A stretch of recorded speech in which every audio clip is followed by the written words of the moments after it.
অবশেষে মাঠে ফিরতে যাচ্ছেন নেইমার জুনিয়র। দীর্ঘ ইনজুরির পরে নেইমারের মাঠে ফেরা স্বস্তিতে সান্তোস এবং আগামী ম্যাচে সান্তোস বনাম সাম্পাওলোর ম্যাচ দিয়েই ফিরবেন নেইমার জুনিয়র, এমনটি জানিয়েছে সান্তোসের কোচ। ইনজুরি থেকে আবারও পুরোপুরি সুস্থ হয়ে উঠেছেন নেইমার জুনিয়র, ফলে মাঠে ফেরার অপেক্ষায় রয়েছেন নেইমার জুনিয়র।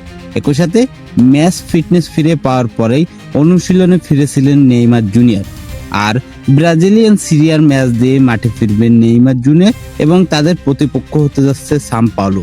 বছরের প্রথম ম্যাচ হাত দিয়ে শুরু করেছে সান্তোস এবং একই সাথে নেইমার জুনিয়রের প্রত্যাবর্তনের জন্য সান্তোস হতে পারে আরও শক্তিশালী একটি টিম এবং নেইমার জুনিয়র যদি সান্তোসে ফেরে তাহলে সান্তোস দল আরও শক্তিশালী হবে, এটা বলাই যায়।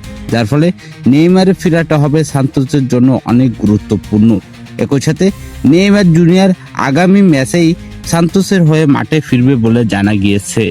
আমরা সবাই জানি নেইমার জুনিয়র অস্বস্তি এবং কি তার ইনজুরি প্রবণতা বেশির কারণে তার সার্জারি করা হয়েছিল, যার কারণে নেইমার জুনিয়র ইনজুরি মুক্ত হয়ে মাঠে ফিরতে কিছুটা দেরি হয়েছে এবং একই সাথে নেইমার জুনিয়র আগামী সান্তোসের ম্যাচ দিয়েই মাঠে ফিরতে যাচ্ছে, যার কারণে নেইমার জুনিয়র আগামী 5 তারিখে সান্তোসের স্কোয়াডে ফিরতে পারেন। তবে পুরোপুরি ম্যাচ খেলবেন না, তিনি হাফ টাইমের পরে হয়তো মাঠে ফেরার সম্ভাবনা রয়েছে এবং একই সাথে নেইমার জুনিয়র সান্তোসের এই ম্যাচে থাকবে বলে জানা গিয়েছে।